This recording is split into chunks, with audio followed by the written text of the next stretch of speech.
corner. I don't care who you are. You can feel the disdain. Oh my God! The dead man! What? Undertaker! अरे कहीं जाइए नहीं, आप किसी दूसरे चैनल पर नहीं आ गए। ये अंतरिक्ष टीवी ही है और मैं आपका कौशिक हूँ। वो आज के वीडियो का टॉपिक ही कुछ ऐसा है कि मुझे WWE की याद आ गई। ये वो क्लिप थी जब WWE के सबसे बड़े महायोद्धा एक साथ एक रिंग में आ गए थे। अभी शोर को देख के तो आप माहौल को अच्छे से समझ ही सकते हो, लेकिन क्या हो अगर इस ब्रह्मांड के दो महायोद्धा आपस में इसी तरह टकराएंगे तो?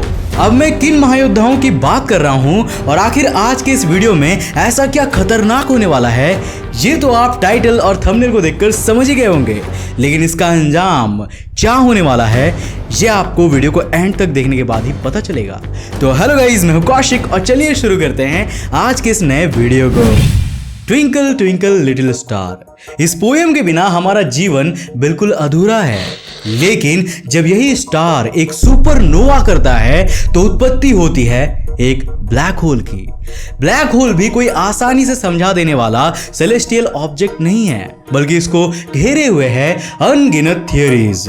पर अगर सबसे आसान तरीके से ब्लैक होल को डिफाइन करें तो इसे हम इस ब्रह्मांड का अजगर कहेंगे, जो कि अपने आसपास की हर एक चीज को अपने अंदर निगल लेता है। इसकी किसी भी चीज का अपने अंदर समा लेने की क्षमता का आप इसी बात से अंदाजा लगा लीजिए कि ये अपने अंदर लाइट के पार्टिकल यानी कि फोटॉन्स को भी अपने अंदर समा लेता है। इसके अलावा ये भी एक फैक्ट कहा जाता है कि पूरे ब्रह्मांड में सबसे ज्यादा ग्रेविटेशनल पुल केवल ब्लैक होल के पास ही होता है। अब आप सबने इस तस्वीर को तो देखा ही होगा और इस इमेज के पब्लिक होते ही ये फाइनली कंफर्म हो गया था कि ब्लैक होल कोई हाइपोथेसिस नहीं है, बल्कि एक्चुअल रियल वर्ल्ड में ऐसा कोई ऑब्जेक्ट एग्जिस्ट करता है। लेकिन जहां बात ब्लैक होल की हो वहां बात उसके जुड़वा भाई व्हाइट होल की ना हो, ये तो बहुत नाइंसाफी है।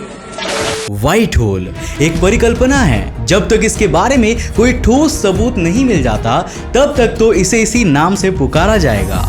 लेकिन जैसे इस ब्रह्मांड में मैटर है तो एंटी मैटर भी एग्जिस्ट करता है, उसी तरह इस यूनिवर्स में ऑलमोस्ट हर चीज के लिए अगर एक प्रोटैगनिस्ट है तो एक एंटागनिस्ट भी होगा। बोलचाल वाली भाषा में कहे तो एक हीरो और एक उसका ऑपोजिट। ठीक उसी तरह से कहा जाता है कि अगर इस ब्रह्मांड में सभी चीजों को अपने अंदर समाने वाला ब्लैक होल मौजूद है तो सारी चीजों को अपने से उगलने वाला व्हाइट होल भी मौजूद होगा। वैसे तो व्हाइट होल को लेकर बहुत सारे मिसकंसेप्शंस है और बहुत सारी थियरीज और हाइपोथेसिस है, लेकिन हम आपको सबसे ट्रस्टेड और पॉसिबल थियरीज के बारे में बताएंगे। थियरी नंबर 1 कहती है कि यूनिवर्स के बहुत दूर पॉइंट्स के बीच में एक टनल या कहें एक कॉस्मिक पैसेज है। उस पैसेज के दो एंड्स है, एक से आप अंदर घुस सकते हो और दूसरे से आप बाहर निकल सकते हो। बस अब यहीं पर समझ जाइए कि उन दोनों पॉइंट में से एक है ब्लैक होल जो कि अपने अंदर अपने आसपास का सारा मैटर खींच लेता है, और दूसरा है व्हाइट होल जिसका काम ब्लैक होल के द्वारा खींचे गए सारे मैटर को अपने एंड से बाहर फेंकना है। अगर अभी भी नहीं समझे तो एक एग्जाम्पल से समझिए।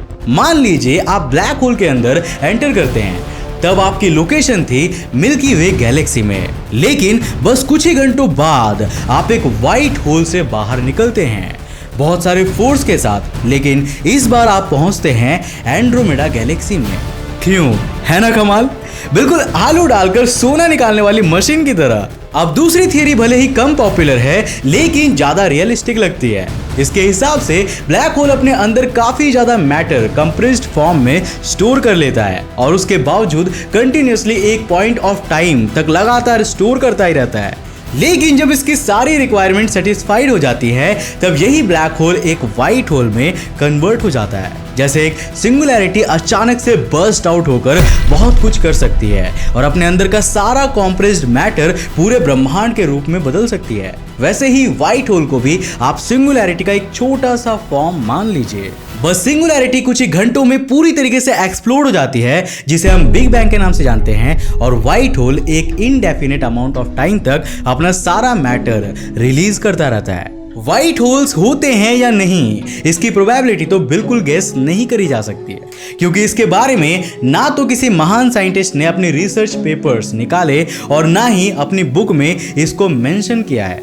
पर कुछ रिसर्चर्स ये कहते हैं कि white holes black hole information paradox का जवाब हो सकता है। अब ये एक कॉन्ट्राडिक्शन है जो कहता है कि एक ब्लैक होल के द्वारा निगला गया इंफॉर्मेशन हमेशा के लिए खत्म हो जाता है, यानी कि वो पूरे तरीके से नष्ट हो जाता है हॉकिंग रेडिएशन के दौरान। लेकिन देयर इज अ कैच।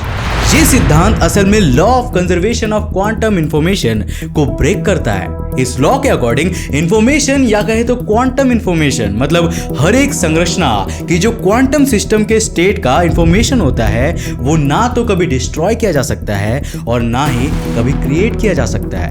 अब ये लॉ हमें इस और इशारा करता है कि व्हाइट होल्स का कॉन्सेप्ट सच हो सकता है। अब अगर सच में ये कॉन्सेप्ट असल दुनिया में एग्जिस्ट करता है तो बॉस ये दोनों ब्रह्मांड पर राज करने वाले गैलेक्टिक ऑब्जेक्ट्स हैं। पर चाहे कोई कितना ही ताकतवर क्यों ना हो, राज करने के लिए तो सिर्फ एक ही जिंदा बचता है और किसको राज करना चाहिए इसका सबसे आसान तरीका है एक लड़ाई। तो क्यों ना इसी ब्रह्मांड के सिंहासन के लिए लड़ाई करवाई जाए यूनिवर्स के दो महायोद्धाओं के बीच, एक ब्लैक होल वर्सेस एक व्हाइट होल। दोनों की स्पेशल एबिलिटी एक सेंटेंस में डिफाइन की जा सकती है। एक हद से ज्यादा मैटर को अपने अंदर समा लेता है और दूसरा कंज्यूम किए हुए मैटर को बाहर उगल देता है। तो बात सिंपल है, भैया जी खाने वाला जीतेगा या उगलने वाला? सबसे पहले इस बारे में अपने व्यूज हमसे कमेंट सेक्शन के थ्रू शेयर कीजिए। अब अगर कमेंट कर दिया हो तो वक्त आ गया है इन दोनों महायोद्धाओं को एक दूसरे के आमने सामने लाने का। मेरी काउंटडाउन खत्म होते ही इन दोनों की एबिलिटीज एक्टिवेट हो जाएंगी एंड 3, 2, 1 गो। एक ब्लैक होल ने अपने जीवन काल में आज तक जितना भी मैटर अपने अंदर लिया था उन सबको व्हाइट होल अपने अंदर से उगल रहा होगा। वो तुरंत ही अपने अंदर का सारा मैटर बाहर फेंकना शुरू कर देता है। पर वहीं ब्लैक होल भी पीछे नहीं हट रहा।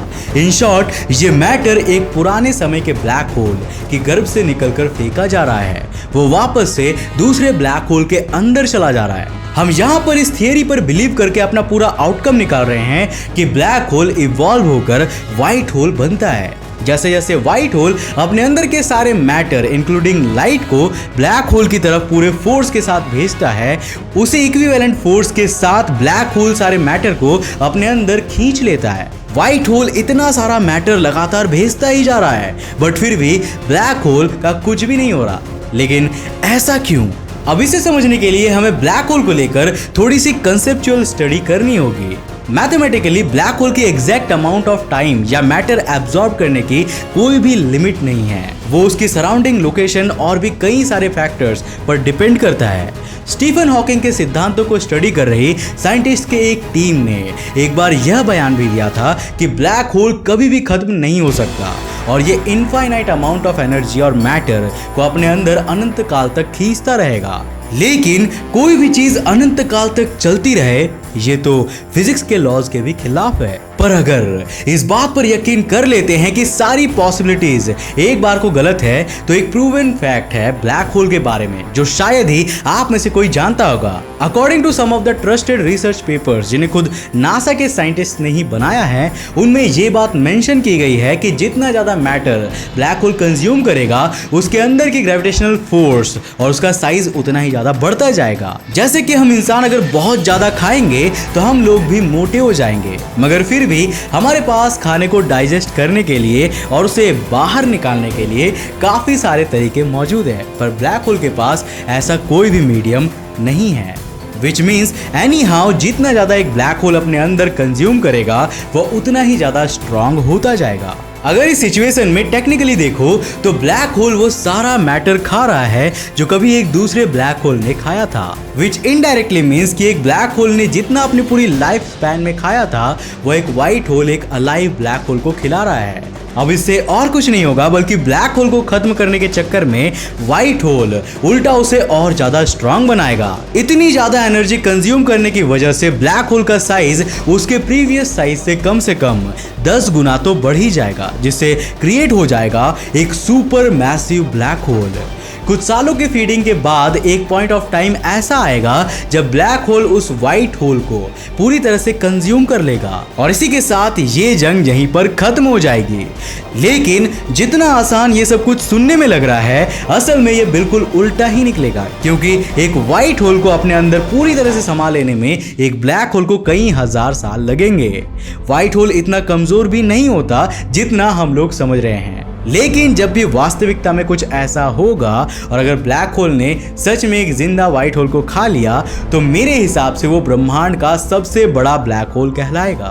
अब अगर मान लो कि वो भीमकाय ब्लैक होल आपके और हमारी धरती की तरफ आने लगे, तब क्या होगा? क्या आप बता सकते हो? अगर हाँ, तो हमें कमेंट्स में जरूर बताना। क्या आप इस विशालकाय ब्लैक होल के पास जाना पसंद करेंगे या फिर उससे दूर जाना पसंद करेंगे? हमें नीचे कमेंट में जरूर बताना। उम्मीद है कि आपको आज के इस वीडियो से कुछ नया जरूर सीखने को मिला होगा। अगर हाँ, तो इस वीडियो को लाइक करने के साथ साथ अपने फ्रेंड्स के साथ जरूर शेयर करना। अगर आप नए हो इस चैनल पर तो इंटरेस्टिंग वीडियोस के लिए इस चैनल को सब्सक्राइब करने के साथ साथ नोटिफिकेशन बेल को ऑन कर देना, ताकि आप देख सको हमारे वीडियो सबसे पहले। तब तक के लिए बाय, जय हिंद।